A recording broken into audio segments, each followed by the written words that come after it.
नमस्कार मंडळी, चर्चा करूया 25 मार्च 2024 ला लागणाऱ्या चंद्रग्रहणाबद्दल।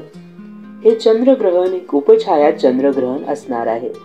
जेव्हा चंद्र पृथ्वीच्या उपछायेत प्रवेश करतो तेव्हा त्याला उपछाया चंद्रग्रहण असं म्हणतात। हे ग्रहण 25 मार्चला सकाळी 10:23 सुरू होतंय, तर दुपारी 3:02 पर्यंत हे ग्रहण चालणार आहे। हे ग्रहण यावेळी 100 वर्षानंतर आलेले आहे। तर म्हणजेच काय, याच्या आधी होळीच्या दिवशी हे ग्रहण 1924 ला लागलं होतं।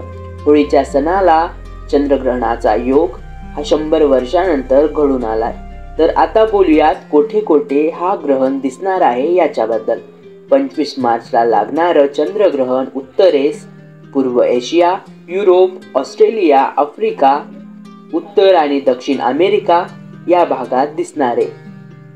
परंतु हे ग्रहण भारतात दिसणार नाहीये। जेव्हा ग्रहण भारतात दिसणारच नाहीये तर भारतात कोणत्याही प्रकारचे सूतकाळ मान्य करायची गरजच नाहीये।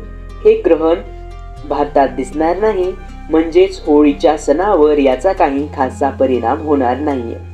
मंडळी, आपल्या चॅनलवर 2024 मध्ये जे काही ग्रहण भारतात दिसणार आहेत, जे ग्रहण भारतात दिसणार नाही यांच्या संपूर्ण यादीचा एक व्हिडिओ अपलोड झालेला आहे, तो पाहायला विसरू नका।